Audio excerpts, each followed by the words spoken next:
रुक जा गुड़िया, मैं तेरा कुछ नहीं बिगाड़ूंगा, बस सुन तो दे। गुड़िया, माँ हूँ मैं तेरी, रुक जा बेटा। तुम भी उसके साथ हो माँ? मुझे मत पकड़ो, मुझे नहीं रहना इस नर्क में। मुझे मत मारो, मैं तुम्हारी बेटी नहीं हूँ। मेरी माँ को छोड़ दो, हमें अकेला छोड़ दो। रुक जा गुड़िया। हे भगवान, सौतेला बाप है, मार डालेगा बच्ची को। देखो, दरांती हाथ में है। गुड़िया थक चुकी है, वो झाड़ी के पीछे गिर जाती है। कुछ देर में भीम पहुंचता है, हांफता हुआ दरांती जमीन पर फेंकता है और उसी जगह घुटनों के बल बैठ जाता है। बस देख तो सही, मैं तुझसे कुछ नहीं करने आया। रेखा भी पहुंच जाती है, कांपते हुए पास आती है। बेटी, मैंने तुझे कभी इस दुनिया से छिपा कर नहीं रखा, लेकिन शायद तेरे डर से तुझसे खुद को भी छिपा लिया। भीम अपना झोला खोलता है, कपड़ा निकालता है। गुड़िया डर से आंखें बंद कर लेती है। बाबूजी, कभी तुझसे ऊंची आवाज में बात नहीं करना चाहता था, पर हाँ, तुझसे बाप कहलाने की ख्वाहिश करता है, पर थोपना नहीं चाहता। भीम धीरे धीरे गुड़िया का घुटना साफ करता है, पट्टी बांधता है। गुड़िया आंखें खोलती है, वो देखती है दरांती दूर फेंकी गई है और दोनों हाथ जो उसके जख्म पर हैं कांप रहे हैं। क्यों कर रहे हो ये सब, जब मैं तुम्हें बुरा समझती हूँ? भीम धीमे हंसते हुए, क्योंकि तू मेरी बेटी है, ये बात तुझसे कहने का हक नहीं। बस तेरे हर जख्म को अपने हाथों से भर देने की जिम्मेदारी समझता हूँ। गर्मी से तपती झोपड़ी में भीम खेत से लौटा था, थका हुआ। कहाँ है गुड़िया? अंदर खेल रही है, आटा गिरा दिया था उसने गलती से। भीम अंदर जाता है, फर्श पर आटे का ढेर फैला है। गुड़िया उसके साथ खेल रही है। हर रोज गलती, खाना बनाने को कहा था, मजाक करने नहीं। वो झुककर झपटता है। गुड़िया डर से पीछे हटती है, उसका पैर जलती लकड़ी के ढेर पर पड़ता है। धाये गिर जाती है, उसका घुटना कट जाता है, खून बहने लगता है। माँ बचाओ, मार डालेगा। बेटा रुक जा। पर गुड़िया भाग जाती है, झोपड़ी से निकलती है और सीधा गांव की तरफ दौड़ पड़ती है। उसके पीछे दौड़ते हैं भीम और रेखा। झोपड़ी के बाहर ठंडी हवा चल रही है, अंदर गुड़िया को जोर से खांसी आ रही है। रेखा मिट्टी के चूल्हे पर सूखी लकड़ियां डाल रही है। भीम चुपचाप खड़ा है। गुड़िया के लिए हल्दी वाला दूध बना दूं क्या? हाँ, बना दो, उसे बुखार भी हो सकता है। भीम चूल्हा जलाता है, लकड़ी जलती नहीं, हाथ जलते हैं, फिर भी दूध गर्म करता है। झोपड़ी के अंदर गुड़िया आंखें बंद किए लेटी है। भीम दूध लेकर आता है, सामने रखता है। मैं नहीं लूंगी तुम्हारे हाथ से कुछ भी, सौतेले बाप का दिया जहर होता है। भीम कुछ नहीं बोलता, पलटकर जाने लगता है। बाहर माँ से रेखा बैठी है, आंखें भर आई हैं। मैं क्या करूं भीम? मेरी एक तरफ वो बच्ची है जो मुझे माँ कहती है, दूसरी तरफ तू है जिसने बिना शर्त हमें अपनाया और बदले में सिर्फ ताना पाया। मुझे सिर्फ उसका विश्वास चाहिए, चाहे पूरी उम्र लगे।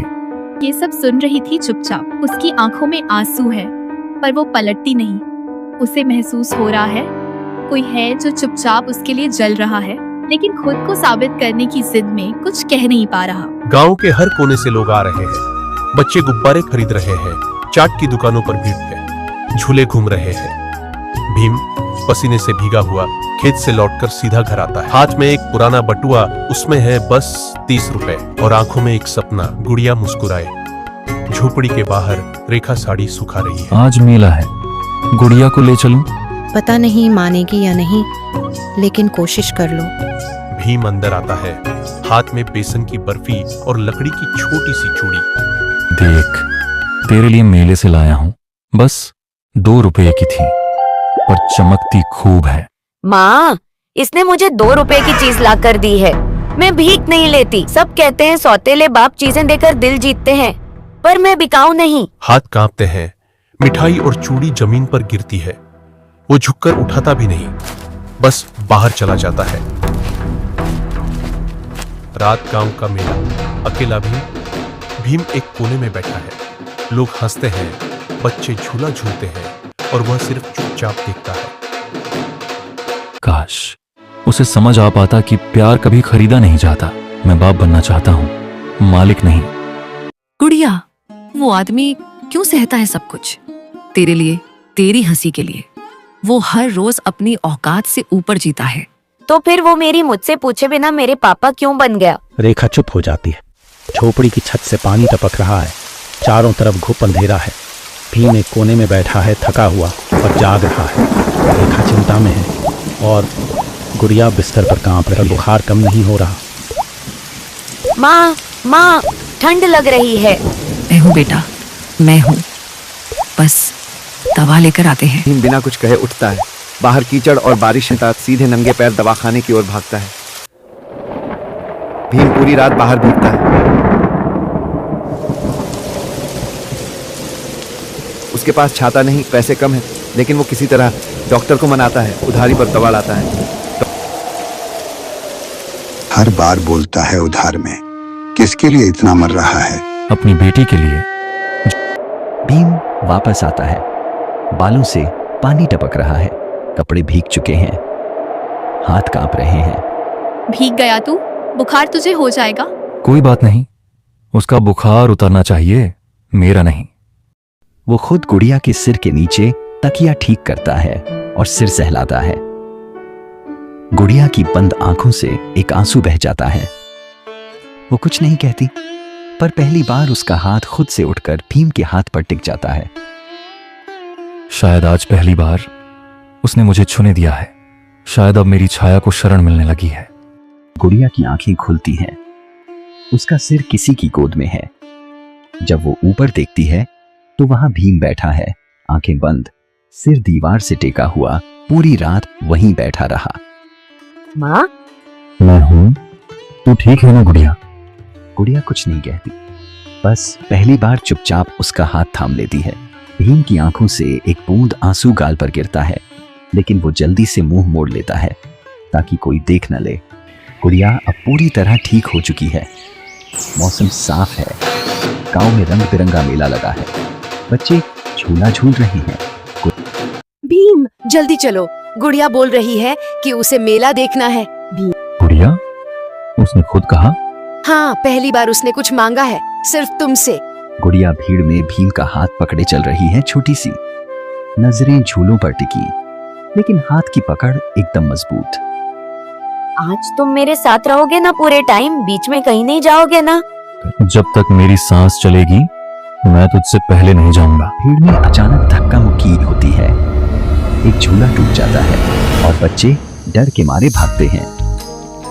भीम गुड़िया को अपने सीने से लगा लेता है। उसे एक खरोंच भी नहीं लगने देता। मुझे छोड़ क्यों नहीं भागे? बेटी को छोड़कर कौन भागता है? गांव वाले जो सालों से ताने मारते थे, आज खामोश हैं। उनकी आंखों के सामने एक बच्ची अपने पिता का चेहरा देख रही है। बाबूजी, मैं फिर से बीमार नहीं पड़ूंगी, पर अगर पड़ गई तो फिर आपकी गोद में ही रहूंगी। भीम की आंखों से दो आंसू बहते हैं, पर वो हंसता है पूरे गांव के सामने। आज मेरा असली जन्म हुआ है, बाबूजी कहलाकर। गुड़िया की उंगली भीम की उंगली में उलझी है, पक्की गांठ की तरह। रेखा पीछे से देखती है। एक साया, एक बेटी और एक रिश्ता जो अब जन्म का नहीं, लेकिन दिल का सबसे पवित्र रिश्ता बन चुका है।